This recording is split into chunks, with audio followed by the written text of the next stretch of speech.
Vamos à mensagem deste domingo, domingo de Santa Ceia do Senhor, domingo de comunhão. Diga amém. Domingo que Deus preparou para que eu e você aqui estivéssemos, para se assentar à mesa com Ele, comer do pão que simboliza o corpo de Cristo e beber do cálice, o suco da uva, que é o que nós usamos na Igreja da Graça, que representa o sangue de Jesus que foi derramado. É uma oportunidade para mim e para você. E uma oportunidade que também eu posso dizer assim, é um privilégio fazer parte da família de Deus. Amém, igreja? Então vamos abrir o coração. A mensagem hoje está aqui em Efésios. Acredito que você já conseguiu encontrar. O capítulo é o 4, o versículo é a partir do 22. É o 23 e o 24 que a pastora vai trazer aqui hoje. Mas a pastora vai começar lendo aqui a partir do 17, sem me prender muito a esses outros versículos, mas é importante aqui para mim e para você. Quem escreveu essa carta, é um livro da Bíblia, mas que nós chamamos de carta. Quem escreveu foi o apóstolo Paulo. E você sabe que o apóstolo Paulo, ele foi um grande perseguidor do povo de Deus, dos cristãos, até o dia que ele caiu do cavalo, literalmente. Quando ele estava naquele caminho, ele cai do cavalo e ele se encontra ali com Jesus. E o resplendor daquela luz ali na hora faz ele até ficar cego. Eu acredito que ali Jesus estava tirando a visão natural, a visão terrena de Paulo, para dar para ele uma visão espiritual. Porque quando ele vai à casa do irmão Ananias, e o Ananias ora por ele, a sua visão é novamente o quê? Restaurada. Mas ali Deus estava dando a ele uma nova visão, uma visão espiritual. Tanto que ele deixou de ser Saulo para ser o Paulo, para a glória de Deus. E Paulo, ele foi um grande plantador de igrejas, inclusive a igreja de Éfeso, ele foi pastor desse povo aqui também. E aqui ele está trazendo, nessa parte, nesse trecho que a pastora vai trazer aqui para você, ele mostra aqui a importância de nós que já somos cristãos, não só termos a vida, a mente renovada, mas também santificada. Como eu falei até hoje aqui no culto da manhã, o teor dessa parte que a pastora vai lhe trazer, fala sobre renovação e santificação, que são duas coisas muito importantes na nossa caminhada cristã. A gente precisa diariamente de ter a nossa mente renovada pela palavra de Deus, e a gente precisa diariamente também de passar aí por esse processo da santificação. E tudo isso só é possível através do contato que a gente tem com a palavra de Deus. Então vamos ver aqui no verso 17 o que ele diz. E digo isto, e testifico no Senhor, ou seja, dou testemunho no Senhor, para que não andeis mais como andam também os outros gentios, na vaidade do seu sentido. Então ele está exortando os irmãos ali que haviam se convertido, que haviam aceitado Jesus como seu Senhor e Salvador, que passaram a crer no Evangelho, que esses irmãos não andassem mais como as pessoas lá do mundo, ou seja, como os outros gentios que não haviam se convertido ainda, andavam. trazendo para os nossos dias. Nós somos crentes, cristãos, parecidos com Cristo, cremos no Evangelho. Nós também não podemos andar como as pessoas lá do mundo, ou seja, aqueles que ainda não se converteram, andam. Como, pastora? Na vaidade do seu sentido. Esse finalzinho na tradução NVI vai aparecer aí para você. Olha lá, ó. É viver na futilidade dos seus pensamentos. Então, são pensamentos que totalmente vão contra a verdade, vão contra a palavra de Deus. As pessoas lá do mundo vivem assim, elas vivem dessa forma. Elas têm uma maneira de pensar totalmente deturpada, totalmente corrompida, e elas vivem até mesmo dessa forma. O que mais também? Entenebrecidos no entendimento, estão em trevas. Então o entendimento desse povo não tem luz, estão em trevas, estão separados da vida de Deus, como ele diz aqui, pela ignorância que há neles e também pela dureza do seu coração, que muitos resistem ao Evangelho. Você até prega, você até fala de Jesus, mas são tão endurecidos que não querem abrir o coração para receber Jesus. Aí ele fala mais assim, ó: os quais, havendo perdido todo sentimento, que tristeza, né?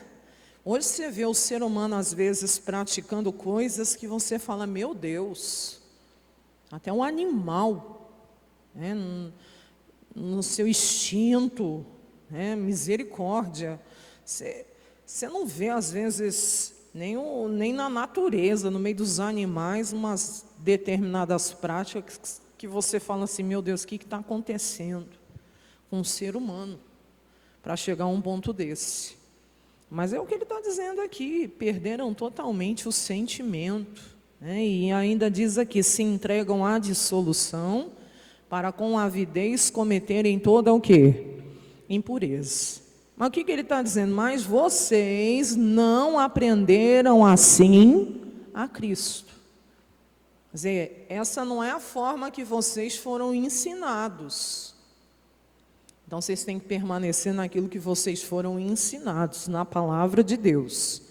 E aí ele vai falar, se é que o tendes ouvido e nele fostes ensinado, como está a verdade em Jesus. Aí aqui ele já coloca à prova, muitos que poderiam estar ali se dizendo de Deus, se dizendo do Senhor, mas que na realidade, não ouviram verdadeiramente, só escutaram.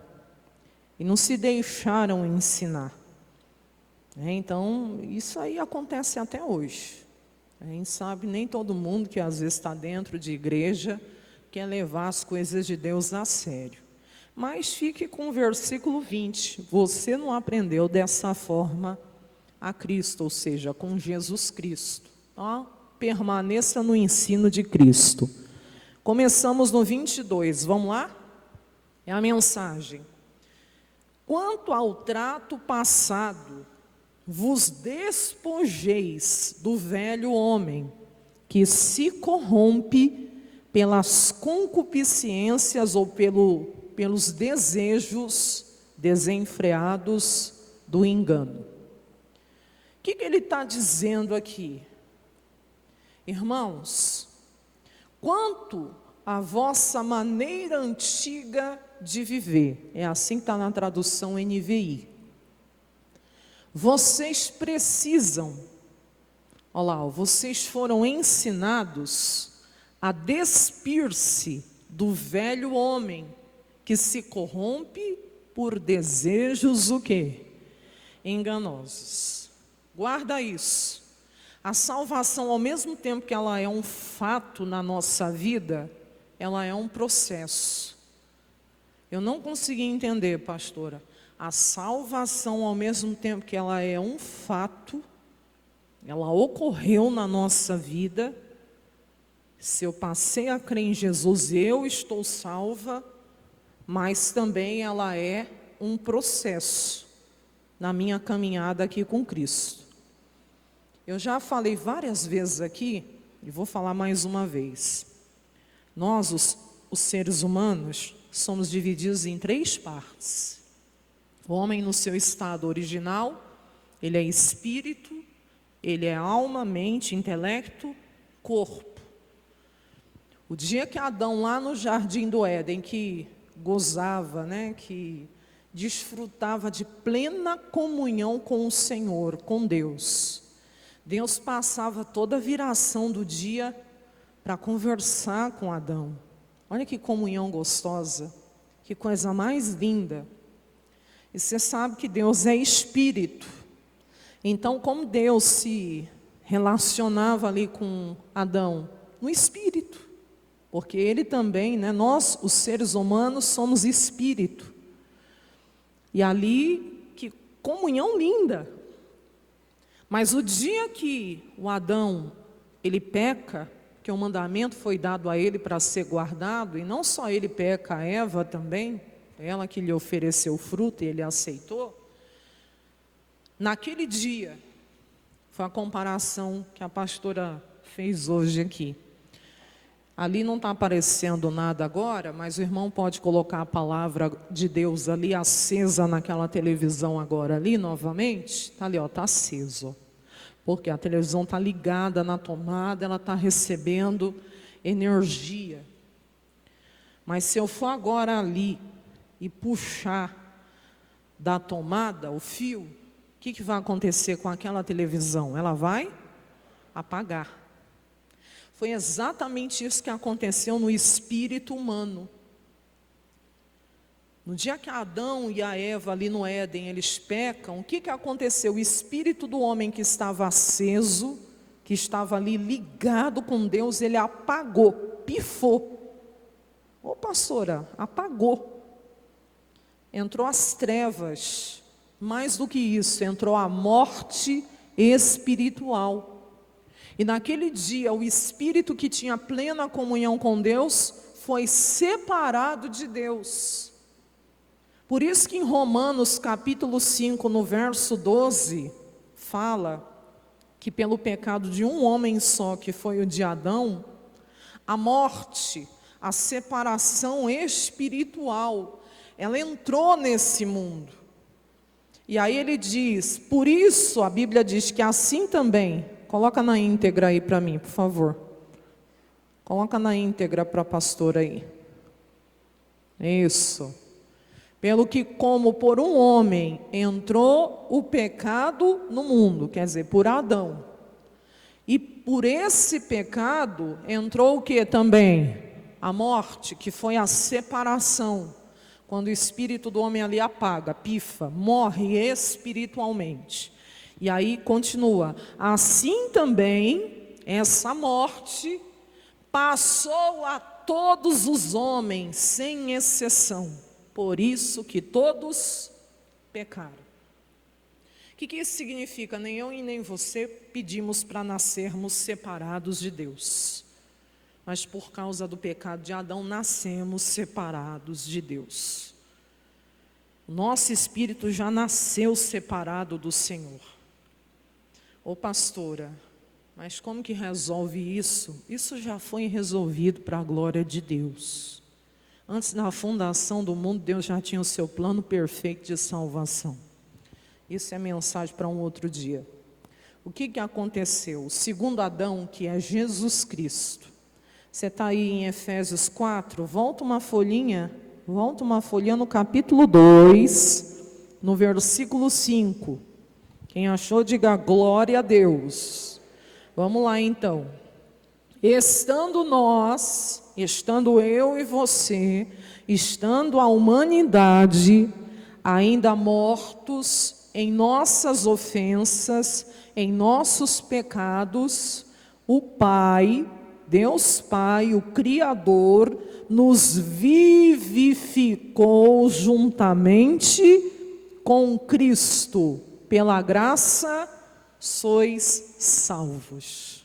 Pela graça somos salvos. Diga glória a Deus. O que isso significa? O dia que Jesus morreu na cruz, a morte de Jesus foi a minha morte, foi a sua morte. Ele sofreu a nossa morte espiritual, que foi essa separação do homem com Deus. O homem não foi separado lá no Éden de Deus? Foi ou não foi? Jesus na cruz morreu essa morte. Tanto que ele foi separado espiritualmente ali do Pai. Quando ele fala ali, Deus meu, por que me desamparaste? Ele que nunca havia pecado, se tornou pecado por nós. Ele se tornou a própria figura do pecado. E ali houve uma separação espiritual entre o Filho e o Pai. Quando Jesus desce ao inferno para acertar as contas com Satanás, ele vai sozinho. Ele desce sozinho, nem o Espírito Santo vai com ele, ele vai sozinho. E ele consuma toda a obra. E ao terceiro dia, como está em Romanos 8:11, o Espírito Santo, ou o Espírito de Deus, ou o Espírito de vida, ou Espírito, né?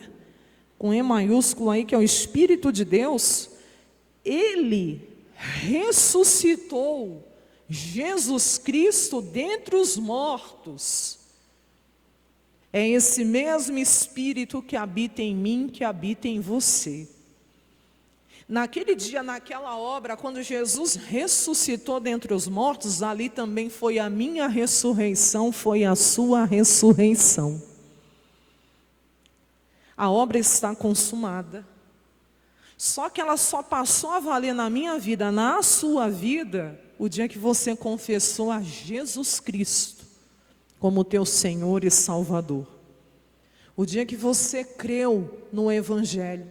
Você lembra o dia que você aceitou Jesus? Quem lembra? Naquele dia, essa obra que foi consumada lá no Calvário, ela foi realizada em você. Deus já realizou essa obra por toda a humanidade. Sabe aquele seu parente que ainda não crê em Jesus? Essa obra já foi realizada por ele. E o dia que ele confessar Jesus, o dia que ele receber a Cristo como seu Senhor e Salvador, o Espírito dele que está lá morto, separado de Deus, será vivificado também pelo Espírito Santo. E ele será religado, reconciliado, reconectado a Deus novamente. Foi essa obra que aconteceu na minha vida, na sua vida. É essa obra que ocorre na vida de todos que creem. É como a pastora pegar agora ali a tomada que saiu, né, que eu puxei ali da parede, e ligar ela novamente ali. É pegar o fio da TV e ligar ali na tomada. Ela volta, né, a ter energia, volta a ter vida. Teu espírito hoje, ele está vivificado. Quem está entendendo, diga amém. Ele está religado a Deus. Tanto que nós temos comunhão com Deus no nosso espírito. Quem consegue compreender isso? Por que tem uma necessidade tão grande de quando a pessoa recebe a Jesus e o seu espírito é vivificado, dela se batizar nas águas, o mais breve possível? Porque nós herdamos de Adão a velha natureza. Nós herdamos de Adão o velho homem. Então fica agora o espírito recriado em Cristo, você nasceu de novo, você foi vivificado por Cristo, mas fica aquela velha natureza herdada de Adão. Essa onde ela está, pastora? Romanos 6,6, Paulo diz que a nossa velha natureza, ou nosso velho homem, foi crucificado com Cristo, para que ali o corpo do pecado fosse desfeito, a fim de que eu e você hoje não sirvamos mais ao pecado. Em Gálatas 2:20 ele fala: já estou crucificado com Cristo. Ué, Paulo morreu crucificado lá com Jesus? Não, ele está falando da velha natureza, do velho homem. Quem está entendendo, diga amém. Daquela natureza corrompida, herdada de Adão. A minha velha natureza, a sua velha natureza também foi crucificada com Cristo. E aí ele diz: vivo, não mais eu. Não é mais o velho Saulo, a velha Juliana, a velha Maria, o velho João, mas é Cristo agora que vive em mim. E essa vida que eu vivo, ela aqui, na carne, ou seja, nesse mundo natural, eu estou vivendo ela na fé do Filho de Deus, aquele que me amou e se entregou por mim lá naquela cruz. Diga glória a Deus. Então, onde está a minha velha natureza? Biblicamente dizendo, ela está crucificada com Cristo. Você lembra o dia do seu batismo? Quem lembra aqui? O dia que o pastor ou a pastora te emergiu nas águas em nome do Pai, do Filho e do Espírito Santo. Naquele dia, tua velha natureza foi sepultada nas águas do batismo. Ali, claro, o batismo é uma declaração pública de que eu creio em Jesus Cristo e não me envergonho disso. Mas existem bênçãos espirituais que a gente recebe no batismo. A circuncisão do nosso coração, o despojamento do corpo da carne e do pecado, o sepultamento da velha natureza, a remissão dos pecados e a ressurreição para uma novidade de vida. Martinho Lutero diz assim: pensei que o velho homem tinha sido afogado nas águas do batismo, mas eu descobri que o danado sabe nadar. O que é isso, pastor? O que ele estava ali tentando expressar é que, na realidade, Satanás sempre vai tentar ressuscitar a nossa velha natureza. Sempre vai tentar trazer as práticas do velho homem. Mas você tem que realmente assumir a sua posição em Cristo. Na hora que você estiver passando lutas dessa ordem, eu sempre indico, é muito bom ler o capítulo 6, o capítulo 7, o capítulo 8 de Romanos. Esses 3 capítulos, assim, na minha caminhada com Jesus, me ajudaram muito, para eu entender o lugar da minha velha natureza, esse conflito que Paulo fala, o bem, que eu quero fazer. Muitas vezes ali ele diz, eu não consigo fazer, mas o mal que eu não quero praticar é esse que eu estou praticando. E essa guerra do espírito, da carne, do velho homem. Então, está muito bem explicado nesses 3 capítulos. A minha velha natureza está crucificada com Cristo. E o dia que o pastor me emergiu nas águas, ela foi sepultada. Então aqui quem vive hoje é Jesus Cristo. É Ele que vive em mim. Quem está entendendo, diga amém. A minha velha natureza já morreu. Por isso que Paulo diz, considerai-vos como mortos para o pecado e vivos para Deus. Porque realmente a minha velha natureza está morta. Hoje eu estou, como se diz, em novidade de vida. Paulo também diz, quem está em Cristo é nova criatura. As coisas velhas passaram, eis que tudo se fez novo. O que isso significa, pastor? A salvação é um fato. Só que ao mesmo tempo que ela é um fato, ela é um processo. Porque aqui Paulo está dizendo o quê? Vamos aí? Aonde? Em Efésios 4, né? Vamos lá? Efésios capítulo 4. Quanto à vossa maneira antiga de viver, ou ao trato passado, vocês têm que se despir. Vocês têm que se despojar. Vocês foram ensinados a se despir do velho homem. Pastora, mas ele já não está crucificado? Ele já não está ali, pastor, até mesmo sepultado? Sim. Mas você quer ver um exemplo que vai fazer você entender um pouquinho melhor esse processo? Quem já ouviu falar da ressurreição aqui de Lázaro? Quem já ouviu falar? O dia que Jesus, ali em João capítulo 11, ele diz: Lázaro, vem, Lázaro, vem para fora. Lá no mundo dos mortos, Lázaro ouviu a voz de Jesus, que é a palavra de Deus, e dentre os mortos ele ressuscitou. Ele se levantou literalmente. E está lá vindo Lázaro, saindo da tumba, saindo do sepulcro. Mas quando Lázaro, que está vivo agora, ressuscitado, ele sai da tumba, ele sai com vestes novas ou com as vestes do defunto? Quem está vivo aqui, diga amém. Ele sai com vestes novas de gente viva ou ele sai com as vestes do defunto? Sai com as vestes do defunto.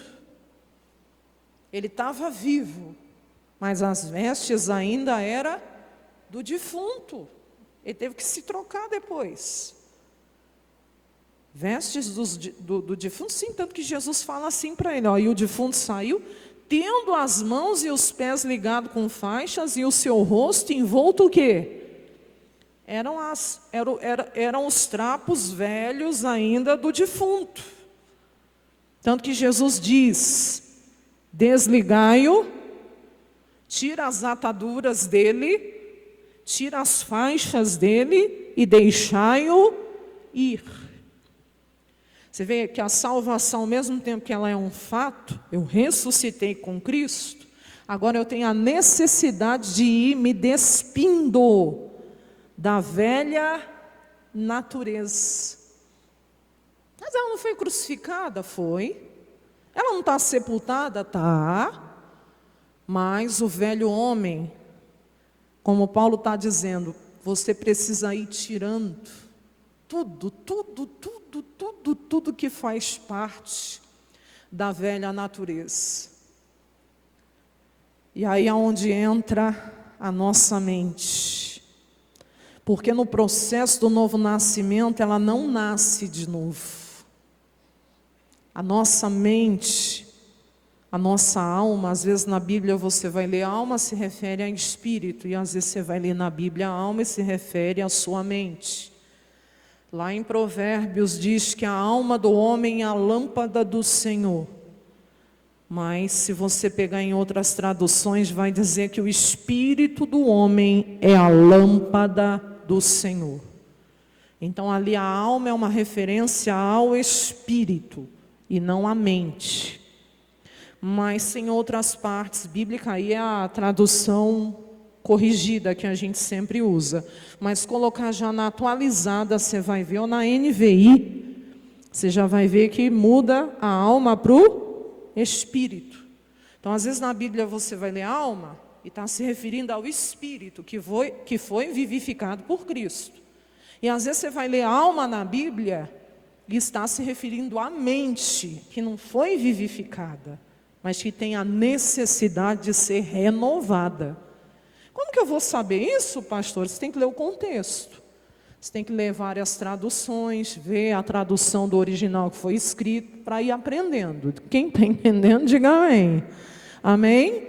Mas a minha mente, a sua mente, quando a gente nasce de novo, ela não é, até mesmo o processo do novo nascimento, apaga tudo, reseta tudo, eu não me lembro mais de nada.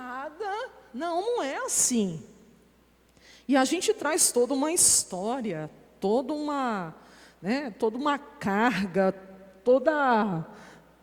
você pega lá desde a infância, a gente tem lembranças na nossa mente. Tem coisas na minha infância que eu me lembro, ou você não? Quando você era moleque lá, quando você era menina pequena lá, não tem coisas que a gente lembra, sim ou não? Tem muitas coisas, Porque minha mente não foi apagada, nem a sua. Só que a nossa mentalidade da velha natureza, ela é totalmente o quê? Corrompida. Por isso ela tem a necessidade de ser renovada, que é o que Paulo fala no 23, além de se despir do velho homem, vocês também têm que renovar no espírito do vosso sentido. O que ele está falando? Vocês têm que, põe na NVI para mim, vocês têm que renovar a maneira de vocês, olha lá, a serem renovados no modo de pensar. Aí realmente é reprogramar a nossa mente, é renovar nossa mente. O Tiago, que entende um pouco dessa questão aí, de computador, estudou isso daí, reprogramar, você tem que resetar e reconfigurar novamente. Então a nossa mente precisa ser reconfigurada. A gente tem que aprender a pensar de acordo com a palavra de Deus. Por isso que Paulo fala em Romanos 12, 2, não se conformem com este mundo, mas transformai-vos, quer dizer, vocês serão transformados, renovando o quê? A mente de vocês. Então a única maneira de eu conseguir ser transformado é renovando a minha mente, a minha maneira de pensar. Irmãos, e pensa num trem que não é fácil, é mudar a mentalidade. Que às vezes a pessoa está lá desde não sei quando acostumada a pensar daquela forma. Então você tem que abrir o seu coração e permitir que a palavra de Deus mude a sua maneira de pensar. Isso é fácil? Não. Mas olha que bonito que está em 1ª carta de Pedro 1, 22. Rapidinho lá que eu já tenho que ir encerrando. Purificando a vossa alma como? Como que eu purifico a minha alma? Na obediência ao quê? O que isso significa? Se eu obedecer à verdade, a obediência à palavra de Deus tem a capacidade de purificar a minha maneira de pensar, a minha alma. Quem está entendendo aqui, diga glória a Deus. Olha que coisa linda. Por isso, você tem que ter contato com a palavra de Deus todos os dias da sua vida. Quando a gente fala desse negócio de devocional, alguns olham até com religiosidade. Não tem nada a ver com isso. É questão de vida, é vital. A única fonte capaz de renovar minha maneira de pensar é a palavra de Deus. A única fonte capaz de renovar o meu espírito, o meu coração, a minha nova natureza é a palavra de Deus. É só ela que preenche. Porque se eu fui vivificado, eu tenho a necessidade de me alimentar espiritualmente. E a palavra me alimenta, além de renovar a minha maneira de pensar. A gente vive num mundo que jaz no maligno, corrompido, que Satanás ele é derrotado, sim, mas ele não é bobo.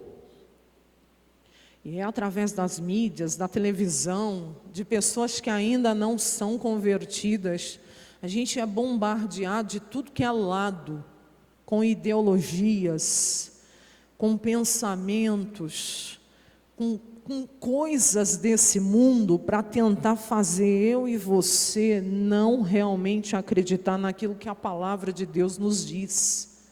E se a gente não tiver contato com a palavra, como que a nossa mente, irmão, é limpa dessas coisas? Você que tem filho pequeno, filha pequena, senta com ele, lê a Bíblia para o seu pequenino, desde o ventre. A mãe já deve ler a Bíblia para o seu filho. E se ele é pequenininho, já vai lendo, já vai pregando para ele, já vai falando. Senta aqui com a mamãe, com o papai. Vamos ler aqui, ó. Vamos ler a historinha do Davi. Vamos ler aqui, ó. Essa parte aqui que fala a história do Moisés. Ou vamos assistir esse desenho aqui, da Turminha da Graça, ou do Midinho, ou alguma história bíblica. A criança tem que ter contato com a palavra de Deus. Quem está entendendo? Tem que ser ensinada no caminho que deve andar. E para isso a gente precisa gastar tempo. Porque as tentações vão chegar. A aprovação virá. E a única forma da gente poder resistir a tudo isso é com a palavra de Deus. Lá em Mateus capítulo 4, Jesus está no deserto e ele é tentado 3 vezes ali por Satanás. Como que ele resiste à tentação? Dizendo está escrito. Está escrito. Está escrito. As 3 vezes que Jesus falou está escrito. Mas como que ele sabia que estava escrito? Se ele veio como homem. Quem está vivo, diga amém. Quem está acordado, diga glória a Deus. Como ele sabia que estava escrito, igreja? Bom, Jesus com 12 aninhos de idade, um adolescente, um menino, ele some. A Maria e o José ficam apavorados. Maria, meu Deus, cadê o menino? Cadê o menino? Meu Deus, e procura no meio dos parentes, ninguém sabia, ninguém dava notícia de Jesus. 3 dias depois, tem noção? Quem é mãe aqui? Quem é pai? Meu Deus, teu menino, teu filho se perde, some 3 dias sem dar notícia. 3 dias depois, acharam o menino aonde? No meio dos doutores. Ele estava onde, igreja? Dentro do templo, conversando com os doutores, interrogando os doutores da lei. Acharam o menino dentro da igreja, dentro do templo, dentro da sinagoga, conversando lá com os doutores da lei, interrogando eles. Pode ver lá a palavra, depois você pega aí. O menino de manhã conseguiu trazer direitinho aí, mas o negócio foi sério, eles ficaram apavorados. Cadê o menino? Lá em Lucas capítulo 4 também, Jesus, olha lá, achou, Lucas 2,46. Passados 3 dias, o acharam lá dentro do templo. Graças a Deus, estava na igreja, diga amém. Assentado no meio de quem? Dos doutores, ouvindo-os e interrogando-os. Está aprendendo lá. Lá em Lucas 4, você vai ver Jesus também dentro do templo, pegando o rolo, ou seja, o pergaminho, e lendo o que o profeta Isaías havia profetizado. O que isso significa? Jesus gastava tempo em ler os pergaminhos, em ler a lei. Ele conhecia toda a lei. Mas ele veio como homem. E como homem ele precisou aprender. E ele nos dá ali, olha lá, foi dado para ele o livro, E ele abre bem lá na parte, ele começa a ler ali, o Espírito do Senhor está sobre mim. Então assim, Jesus gastava tempo em ler a lei, em ler a palavra. Quem está entendendo? Onde eu quero chegar? Ele só sabia que estava escrito, que ele lia, porque ele aprendia. A mesma coisa, se eu quiser saber o que está escrito, a Bíblia diz lá em João 14, 26, que o Espírito Santo me faz lembrar acerca do que eu tenho ouvido e me ensina. Mas se na hora que eu estiver numa tentação, numa aprovação, eu não tiver lido, eu não tiver vindo aos cultos e ouvido a pregação, do que o Espírito Santo vai me lembrar? É igual aluno que quer fazer a prova sem estudar a matéria. O Espírito Santo só vai poder me lembrar daquilo que eu li, daquilo que eu ouvi sendo pregado. Quem está entendendo? Acerca de Jesus. Por isso eu insisto, você tem que gastar tempo com a sua Bíblia. É inadmissível para mim, para você falar que num dia de 24 horas você não tem, nesse tempo que Deus te dá em um dia, tempo para sentar e para estudar a palavra de Deus, para ler a Bíblia, para falar com o teu Criador. Que tipo de cristão a gente é? É que tem hora que eu não tenho vontade, irmãos. A gente não tem mais idade, até espiritual, para fazer só o que quer. Você tem que fazer o que precisa. Ontem, numa reunião ministerial, eu estava falando em relação ao exercício físico. Quem treina aqui, quem pratica atividade física, tem dia que você não tem um pingo de vontade. Mas você precisa, é necessário. E aí você vai, você se exercita, e seu corpo tem a capacidade ali, que Deus criou isso, de liberar aqueles hormônios, né, do bem-estar, a endorfina, e você se sente depois tão bem. Isso porque você não queria ir. Isso faz bem para o teu físico, e espiritualmente dizendo. Vai orar sem vontade, vai ler a Bíblia sem vontade, porque é necessário, e você vai ver o bem que isso vai lhe fazer. Quem está entendendo, diga glória a Deus. Para encerrar, 24, tirou a roupagem do velho, se vista ou se revista agora do novo homem. Tem que trocar as vestes. Tira a roupagem do velho homem, coloca a roupa do novo homem. Tira do velho, põe do novo. Quem olhar para você tem que ver, é de Jesus. Que segundo Deus, esse novo homem é criado em verdadeira o quê? Justiça e santidade. O novo homem é criado em justiça e santidade. Quem olhar para você vai ver, é de Deus. Aí Paulo, não tenho mais tempo, ele vai falar no próximo versículo, deixa a mentira, isso é do velho homem, arranca essa roupa fora, falem a verdade, cada um com o seu próximo, quer dizer, se vista da roupa nova, se vistam da verdade. No próximo versículo ele vai falar sobre irar. Quando você ficar com raiva, quando você ficar irado, não é para pecar. Não deixa a ira, né? Até mesmo o sol se pôr sobre a vossa ira. Nunca vai dormir com raiva, com ódio de ninguém.